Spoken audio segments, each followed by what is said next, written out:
Keyword research for niche hunting. A classic problem with keyword research and niche research is this.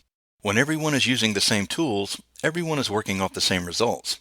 This problem gets even tougher when everyone is also using the same techniques and the same ideas about how to do the keyword research.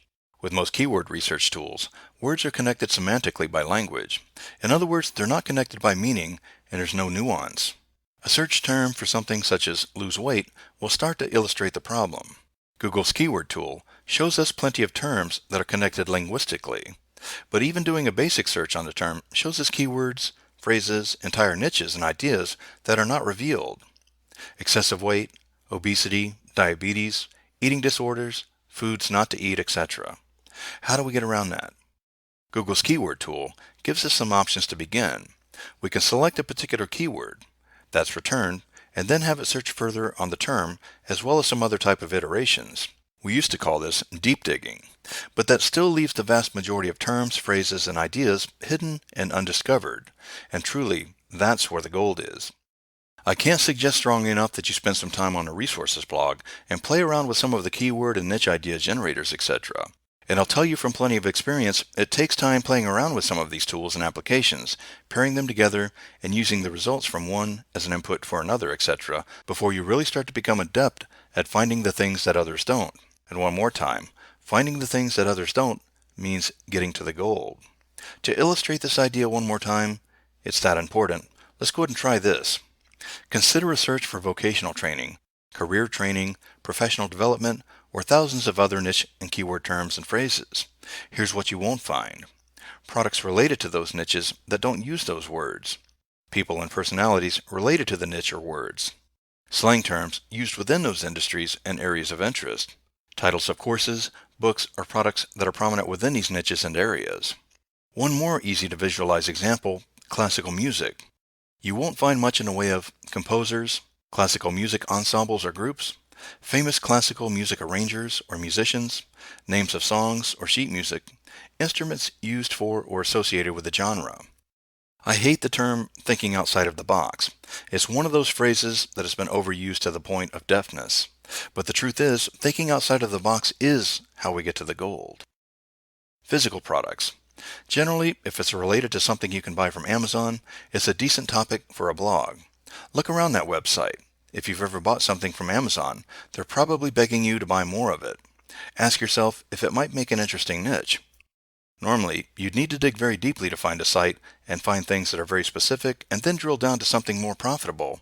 But I've got a semi-automated way of dealing with that when it comes. So just look around for high-level ideas. Don't pick things that sell at a very low price point. You don't want to throw yourself into hard work for a tiny 4% commission on a $2 pen. Remember, Amazon's commissions only go up to 8.5%, but the commission rate increases with the more products that you sell. It's easier to get to that higher commission rate once you've got 4 to 5 sites chipping in. Look for stuff that costs at least $100. Yes, people buy expensive stuff on Amazon all the time. Look for accessories, smaller items that people might buy and bundle along with the more expensive product. For example, if someone buys cookware, they're likely to pick up a book of recipes to go along with it. Make sure that there's a market with this product. The idea is that you want to promote a product that has competing products. That way you can build trust by comparing them to each other. Don't pick up obscure items that don't have any reviews. I try to look for products that have at least 4 to 5 reviews so I can quote from and point to. This also helps the buyer feel comfortable with their purchase. Remember, you don't get paid unless they order. Once you've done that, take a look at Amazon's bestsellers for different categories. Keep an eye on those products and products those buyers also bought. Grab a pen and pencil or open a file in Notepad. Spend a little time and write down the things that stick out to you. They don't all need to be related. Just do some careful research and cast a net. There's a lot of no-duh physical products out there that people buy all the time from stores. Embroidery machines, lawnmowers, bread machines, microwaves, strollers. Just use your head and you'll come up with some great ideas. Digital products. Now, go over to a place called 43things.com. This is a dynamic website for researching what the internet users are interested in. It's a site where people list things that they want to do. Some of these are impractical and silly for our purposes, but ask yourself if a person would pay to get help turning those dreams into a reality. If you look around long enough, you're going to see most of these wants revolve around love, health, and wealth. It's a concept so important that I'm putting fancy quotation marks around it. If you're looking for quick results or you're skeptical about this program, I'd suggest putting your first site in one of these three categories. Everybody wants to be better at love and being loved. Think of niches like sex, dating, reuniting with ex-husbands and wives, relating well to your family. Everyone wants to feel better about their health, weight loss, self-help, healthy diets, motivation. Everybody wants more money. Forex, internet marketing. They'll pay for it too. Next, go check out the ClickBank marketplace at clickbank.com and browse through the categories, look at the offers, and take notes of stuff that hooks you and draws your attention. Search the site for links that meet the categories that you've already made notes on. This is a great resource. Not only is it a chance to make commission sales, it's also a great way to add original material to your blog. These advertisers are your partners in crime. They'll give you email copy for your subscriber. They'll give you cool ad banners and graphics. They'll write you articles. At least the good ones will. Don't mindlessly chase after the Graffiti rating. It's that schoolyard mindset that keeps people broke and never making any sales. Did you know that 90% of the people who open ClickBank accounts never even get a check? Do this and you'll stay out of that sorry majority. As you look around ClickBank, take notes on the stats under each offer. First, think about profit potential. Look at the commission percentage and its price. How much are you going to get paid for selling this thing? Are there upsells? Is there a membership? Can you say recurring income? And take a look at the sales page. You need to screen digital products and potential niches like you're screening employees.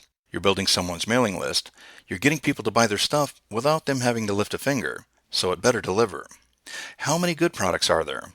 Do they look like professionals put time and effort into making them? Or were they just broke people who made an ugly page? Just because it's listed in ClickBank doesn't mean that it's not a wasteland. Note, sometimes offering just one product is best. If you're promoting a remedy for sickness, people just want one thing that works, so use your best judgment. Now, is there a range of products in this niche? If you're just going to promote digital products with, say, a review site, you want products at a range of price points. That way, if you choose to build a mailing list, you can hit them with something cheap to reel them in, and then offer them more expensive stuff as you establish trust. Also, you don't always know the income range of people visiting your site, so you want something for everyone. I try to look for stuff between a 7 and 50 gravity if I'm promoting a ClickBank product. That means it's got a little traffic coming in, and it's not oversaturated with the high dollar guys who are spending thousands of dollars on campaigns and drowning me out. Take notes on this stuff because when you're ready, you can plug these products into my keyword research system and get a lot of strong, targeted keywords from people who can be helped by the kinds of products that we're promoting.